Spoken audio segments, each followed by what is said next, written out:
안녕하세요, 체리입니다. 오늘은 조금 이른 상반기 독서 결산을 해보려고 합니다. 앞으로 남은 6월은 책을 많이 안 읽을 것 같은 거예요. 그래가지고 미리 독서 결산을 조금 해보려고 합니다. 제가 올해 상반기 동안 이렇게 43권의 책을 읽었습니다. 그 중에서 좋았던 책 이렇게 가지고 왔거든요. 좋았던 거랑 좀 별로였던 거 이렇게 꼽아봤는데 한번 소개를 해보려고 합니다. 혹시 스포가 될까봐 이렇게 책등 말고 반대편으로 보여드릴게요. 그러면은 제일 좋았던 책을 먼저 소개를 해야겠죠. 바로 이 김영하 작가님의 단 한 번의 삶이라는 산문입니다. 이게 그냥 좋고 솔직히 상반기를 넘어서 올해 가장 좋았던 책이 될 것만 같은 그런 책이에요. 근데 인덱스가 이렇게 하나도 없잖아요. 이 책은 좋은 부분이 문제가 너무 많은 거예요. 보시면은 뭐 이런 식으로 보이세요? 진짜 밑줄을 안 친 걸 찾기가 어려울 정도로 밑줄을 너무 많이 친 거예요. 여기만 그런 게 아니고 다른 페이지들도 막 진짜 이런 식으로 한 장걸로 밑줄이 쳐져 있으니까 이게 인덱스를 붙이는 것도 일이어서 붙이지를 못했습니다. 이 책은 김영하 작가님이 쓰시는 영하의 날씨인가? 영하의 온도? 그러니까 하는 그거를 모아서 좀 수정을 해서 다시 낸 산문집이거든요. 삶의 유한성 그리고 인생을 어떻게 살아가야 할 것인가에 대한 그런 에세이인데 그런 사유가 굉장히 돋보입니다. 제가 원래 산문 에세이 같은 거를 잘 읽는 편은 아니에요. 그나마 좋아하는 게 이제 여행 산문이랑 아니면은 좀 특수한 직업군에 관련된 그 직업에 관련된 내용이 들어있는 에세이 같은 거는 좀 가끔 보는데 이 김영하 작가님 산문은 그 중에서도 정말 어떤 내용이건 빠지지 않고 다 보게 되는 그런 작가님입니다. 안 읽어보실 분이 계시다면은 빨리 올해가 가기 전에 꼭 읽어보셨으면 좋겠습니다. 진짜 따끈따끈하거든요. 이게 제가 막 예약 구매를 했었던 책인데 그때 이렇게 전시도 가겠다고 티켓을 1,000원인가 주고 샀어요. 근데 이때가 너무 바쁠 때여가지고 못 갔던 기억이 납니다. 그리고 다음으로는 짠! 이 돌이킬 수 없는 이라는 소설입니다.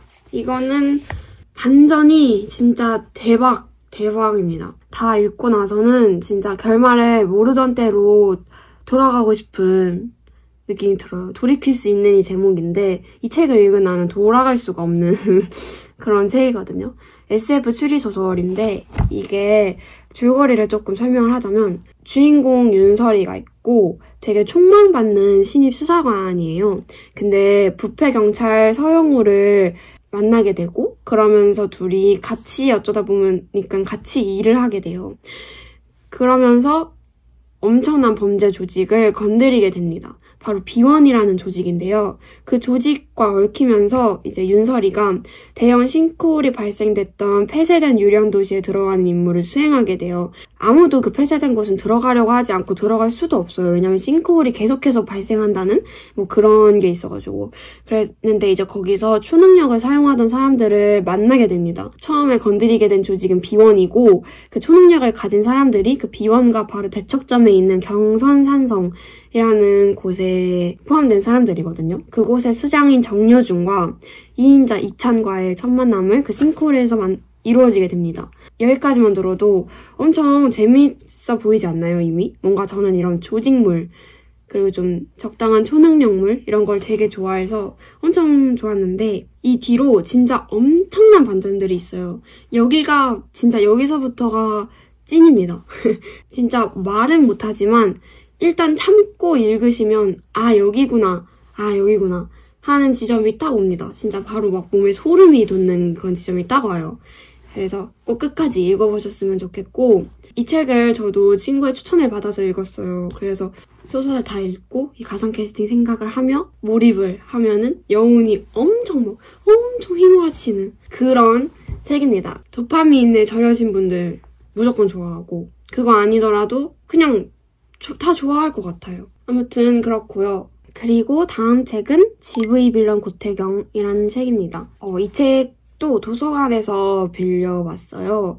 이때 정대건 작가님 책을 하나 더 읽고 싶었는데 솔직히 이게 표지를 제가 좀 보여드릴게요.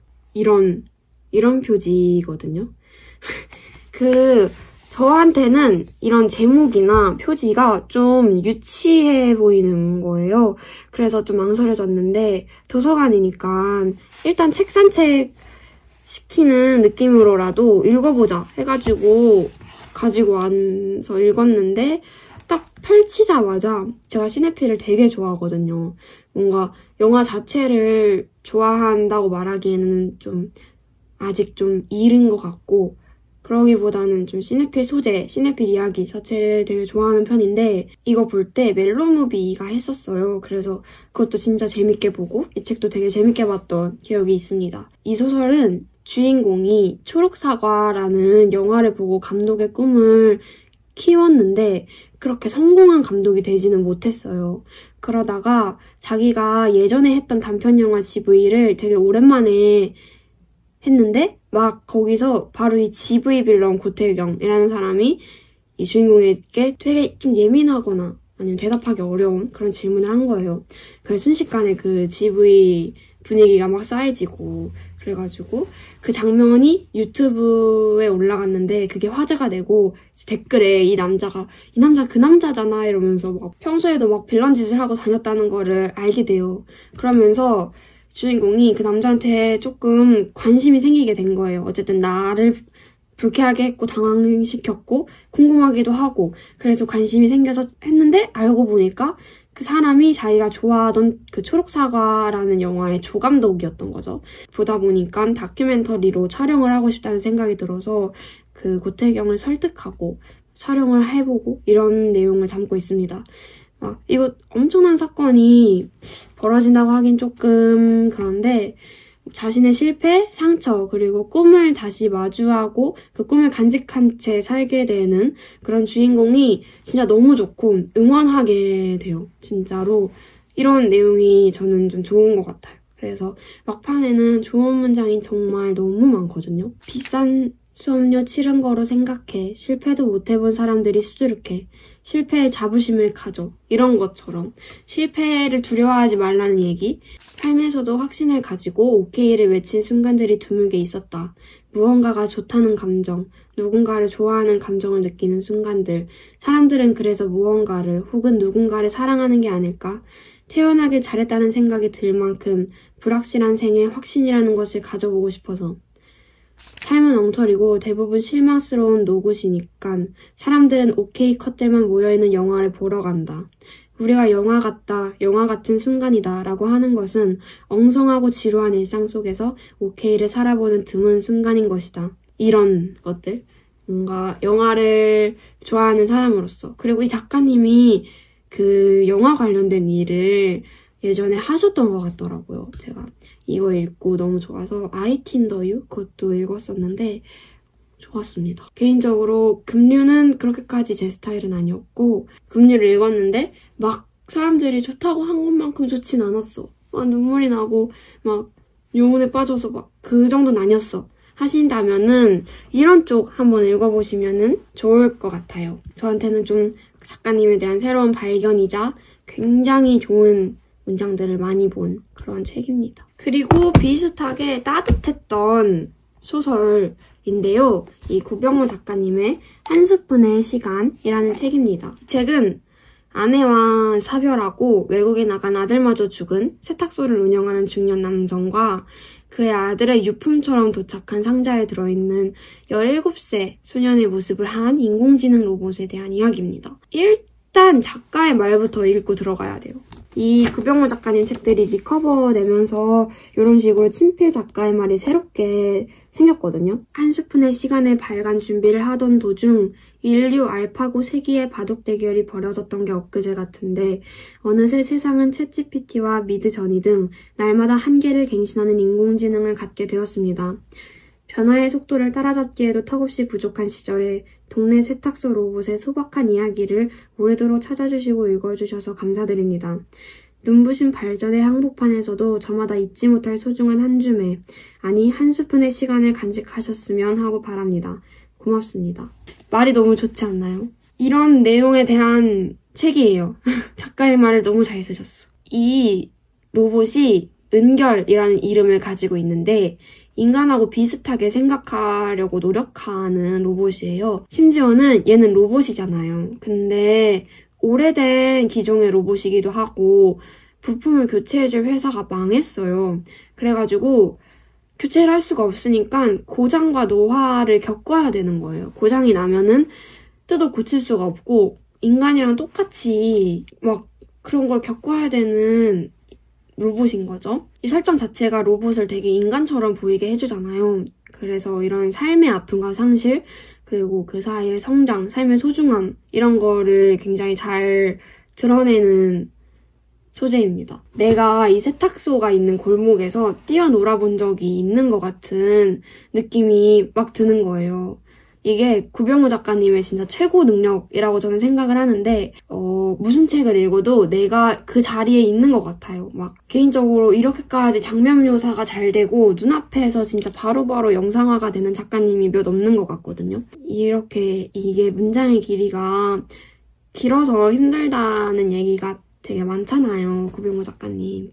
근데 저는 이 정도 적당히 긴 호흡으로 읽는 거는 굉장히 좋아하기도 하고 그리고 꼭 짧은 문장만이 좋은 건 아니란 말이죠. 조금 내가 글쓰기에 익숙하지 않을 때는 짧은 문장을 쓰는 게 좋죠.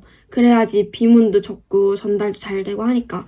이렇게 장편 소설을 쓸 줄 아는 작가, 그리고 긴 문장을 비문 없이 쓸 줄 아는 작가가 정말 글쓰기 실력이 좋은 작가라고 저는 생각하는데 그런 작가님이라서 좋았습니다. 이 여자애가 레스토랑, 패밀리 레스토랑에서 알바를 했는데 그때 장애를 가진 분이 온 거예요. 포크를 되게 많이 떨어뜨리시고 막 그랬는데 분명히 예약도 하고 일반 손님으로 온 거잖아요.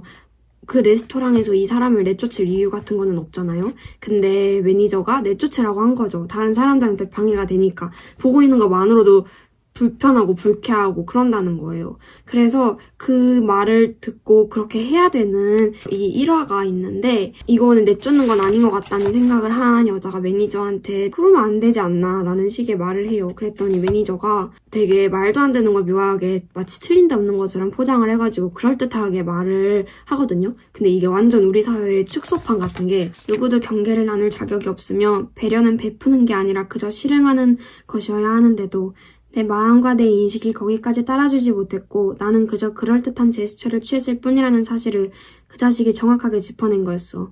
그걸 의도했든 안 했든 말이야. 거기다가 마지막으로 쐐기를 받기를 너 철학과 다닌다고 했나? 최대 다수의 최대 행복은 중학교 도덕책에도 나올 텐데. 이쯤 됐으면 말 돌려봤자 본전도 못 찾는다 싶더라고. 그래서 이런 얘기를 이 은결이라는 로봇한테 막 해요. 그랬더니 이 은결이라는 로봇이 당신은 자리를 피하지 않고 당신이 해야 할 일을 끝까지 해냈고 부자유한 사람과 그 가족을 위할 줄 알면서 동시에 다른 손님들의 권리도 소홀히 다루지 않기 위한 노력을 다했다는 점입니다. 비록 소극적인 형태라고 하겠으나 불의에 저항하기를 그만두지도 않았습니다. 선의가 항상 보답으로 돌아오는 건 아니기에 당신은 부당한 공경에 처했고 이제 비로소 빠져나왔습니다. 그 이상 알아야 할 것이 달리 있습니까? 이런 것들, 이런 부분이 좋았습니다. 아무튼 이런 내용이 좋으시다면 꼭 읽어보시기를 추천드려요. 그리고 마지막 좋았던 책은 지금 말 너무 많이 해서 좀 목이 아프다. 물 좀 마시고 올게요. 아무튼 마저 해보자면 바로 사랑과 결함이라는 책입니다. 이것도 이효석 문학상, 문지문학상, 황금드래곤 문학상, 그리고 극예와 혁명은 이상문학상도 수상했죠. 그리고 이동진 하이아키아에도 소개가 됐고 지금도 아주 핫한 작가님이잖아요. 일단 이 책이 저는 예뻐서 샀고 그래서 초반 단편 2개는 제 취향이 아니었어요. 근데 이게 읽을수록 뭔가 확 느껴지는 게 있는 거예요. 문장들이 보면은 누구 하나 미워할 수가 없어요. 내가 사랑하는 사람을 매몰차게 대했어도 그런 나 자신도 미워할 수가 없게 되는 거예요.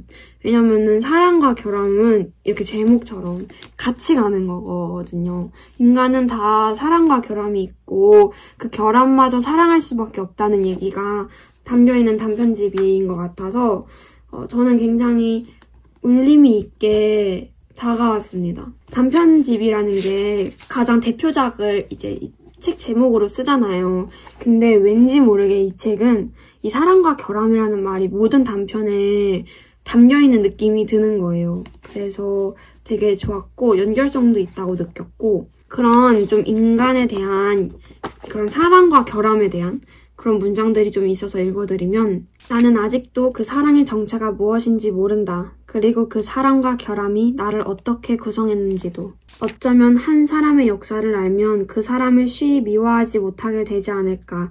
그런 생각이 들었다. 질문을 하면 열정적으로 답을 만들어내는 아이들의 모습이 보기 좋았다. 하지만 싫으면 싫은 티를 내거나 아예 손을 놓는 아이들도 있었다. 보통 그런 아이들은 그냥 하기 싫어서 그런 것이 아니었다. 대개 정답을 맞히지 못할 거라는 두려움을 이기지 못해서 하지 않을 뿐이었다. 그것 또한 나름의 최선이라는 걸 알기에 미워 보이지가 않았다. 이런 문장들. 그렇잖아요. 맞는 말인 것 같아요. 올해가 가기 전에 꼭 예소연 작가님의 소설집을 읽어보시는 걸 추천합니다. 이 책 읽으면서 들었던 문장이 있는데 이옥섭 감독님께서 하신 말씀인데 서울 체크인에 출연하셔가지고 하셨던 건데 그래서 저희는 만약에 누가 너무 미우면 사랑해버려요 라는 문장이 있어요. 이 문장을 알게 된 뒤로 저는 이 문장을 정말 인생에 새겨야 할 문장 탑3에 넣을 정도로 좋아하게 된 그런 문장입니다. 요즘 사회에서는 필요한 것 같기도 하고 그리고 내가 이렇게 살았을 때 좋은 것 같기도 하더라고요. 저도 요즘에는 누가 너무 미우면은 그냥 사랑해버리려는 그런 마음가짐으로 살고 있습니다. 근데 요 사랑과 결함을 읽으면서 이기각 감독님께서 하신 말씀이 생각도 났고 그래서 되게 좋았던 올해 상반기의 책으로 선정을 마지막으로 해보았습니다. 이렇게 6권 소개를 했고 그리고 추가로 예전에 읽었지만 올해 다시 읽고 좋았던 책으로 이 소년이 온다를 하나 끼워보겠습니다. 최근에 그 노벨상 주관하는 스웨덴 한림원 분 중에 한 분의 강연을 들은 적이 있었어요. 그러기도 했고 이제 비평문도 써야 됐기 때문에 겸사겸사 다시 읽게 됐는데 이거는 뭐 따로 설명을 하진 않겠지만 개인적으로 저한테는 굉장히 의미가 있었던 그런 책이었습니다. 그렇고 올 상반기 조금 불호였던 책 3권을 소개를 조금 해보려고 하는데요. 가장 먼저 이 두 사람의 인터내셔널이라는 책입니다. 이 책도 한국 문학의 가장 뜨거운 신인 상도 되게 많이 받으셨고 이거 역시 이동진 파이아키아 이달책에도 선정이 됐고 되게 스포트라이트를 많이 받았어요. 그래서 저도 이 책을 구매할 때 기대를 조금 많이 했단 말이죠. 근데 그 기대에는 부응을 하지 못했던 그런 소설이었다. 근데 이거 평 진짜 좋거든요. 진짜 좋아요. 이게 뭐 다양한 시대와 공간, 인물, 뭐 연대와 소속감, 되게 평범한 이야기 이런 걸 다루고 있는 작품이면 틀림없고 잘 다루고 있는 것도 맞는데 그 내용 이런 걸 떠나서 기본적인 문체가 저랑 조금 안 맞았다는 생각이 들어요. 굉장히 트렌디하고 좋거든요. 근데 그 트렌디함을 저는 좀 선호하지 않는 것 같기도 했고요. 노래 가사나 이런 게 쓸데없을 정도로 많기도 하고 굳이 이렇게 가사를 막 3줄에 걸쳐서 쓰고 브랜드의 나열들이 막 되어 있다던가 이런 것들이 조금 저한테는 크게 의미가 있는 부분이라고 다가오지 않았고 그냥 분량 채우기처럼 느껴질 때도 가끔 있었고 빙의글, 포스타입글 같은 느낌을 조금 받았습니다. 그리고 단편들이 뒤로 갈수록 조금 힘이 없는 느낌이기도 했어요. 끝맺음도 잘 안 된 것 같고 그래서 저한테는 전체적으로 불호였던 그런 책인데 근데 이 지금 소개하는 모든 불호의 이유는 그냥 이 책을 읽지 마세요. 이거 진짜 최악입니다. 이런 책을 종이 아깝다. 이런 얘기를 하는 건 아니고 그냥 저는 이러이러한 부분이 조금 저랑 안 맞았는데 혹시 이런 포인트를 좋아하시는 분들이라면은 찍먹해봐라. 이런 취지에서 말씀드리는 거니까 오해 없어졌으면 좋겠습니다. 그리고 다음은 비행운이라는 책인데요. 이거는 진짜 좋은 책이거든요. 저는 너무 우울해서 싫었어요. 읽기 전부터 좋아하던 문장이 있었거든요. 단편집인데 물속 골리앗이라는 단편의 첫 문장이에요. 장마는 지속되고 수박은 맛없어진다. 여름이니까 그럴 수 있다. 전에도 이런 날이 있었다. 태양 아래 잘 익은 단감처럼 단단했던 지구가 당도를 잃고 물러지던 날들이 아주 먼 데서 현선된 기류가 이곳까지 흘러와 내게 영향을 주던 시간이 비가 내리고 계속 내리고 자꾸 내리던 시절이 말하자면 세계가 점점 싱거워지던 날들이 말이다. 이 문장이 너무 좋은 거예요. 장마는 지속되고 수박은 맛없어진다. 너무 좋은데 여름이니까 그럴 수 있다. 더 좋고 태양 아래 잘 익은 단감처럼 단단했던 지구가 당도를 잃고 물러지던 날들이 이게 수박은 맛없어진다랑 딱 연결되면서 더 좋고 마지막으로 완전 마지막 펀치. 말하자면 세계가 점점 싱거워지던 날들이 말이다. 너무너무 좋아가지고 완전 여름이었다의 최종 끝판왕 같은 느낌이었는데 이거를 그래가지고 제가 너무 좋아서 블로그 제목도 하고 막 그랬어요. 웃기게도 책을 읽지도 않아놓고 이 문장이 좋아서 막 그랬었는데 근데 이게 책을 읽으니까 너무 우울한 거예요. 막 책에서 이 단편에서 물 비린내, 물 썩은내 이런 게 나는 거예요. 시체가 물속에서 부패한 냄새 이런 거. 근데 저 시체 부패된 냄새 모르거든요. 당연히 모르죠. 근데 맡아져요. 막 이거를 읽는데 맡아지는 거예요. 책이 축축하고 막 그래서 그런 의미에서는 진짜 잘 쓰여진 책이라는 생각을 받았어요. 근데 소설의 이 배경이 너무 갑갑하고 우울해서 두 번은 못 펴보겠는? 다시 펴보기 싫은? 그런 책이어가지고 이 책을 읽고 나서는 이 문장이 싫은 거예요. 그래서 이 단편이 무슨 내용이냐면 비가 계속 와요. 그냥 장마가 아니고 재앙처럼 비가 지치지도 않고 와요. 주인공은 사춘기 소년이고 아버지는 용접공으로 일하다가 인불체금 문제로 시위를 하셨는데 도중에 죽었어요. 경제적, 정서적으로 고립이 된 거죠, 이제. 그리고 이 모든 상황을 어머니는 결국에는 지쳐가지고 스스로 세상을 뜨게 됩니다. 그 죽은 엄마를 어떻게든 데리고 가겠다고 막 이렇게 칭칭 싸가지고 막 데리고 가고 하는 모든 장면이 너무 불행하고 너무 안타깝고 그래서 참 그런 소설이었어요. 모르진 않았지만 더 힘들었다. 그리고 마지막 부로는 독서 모임에서도 언급을 했던 다미화이라는 책입니다.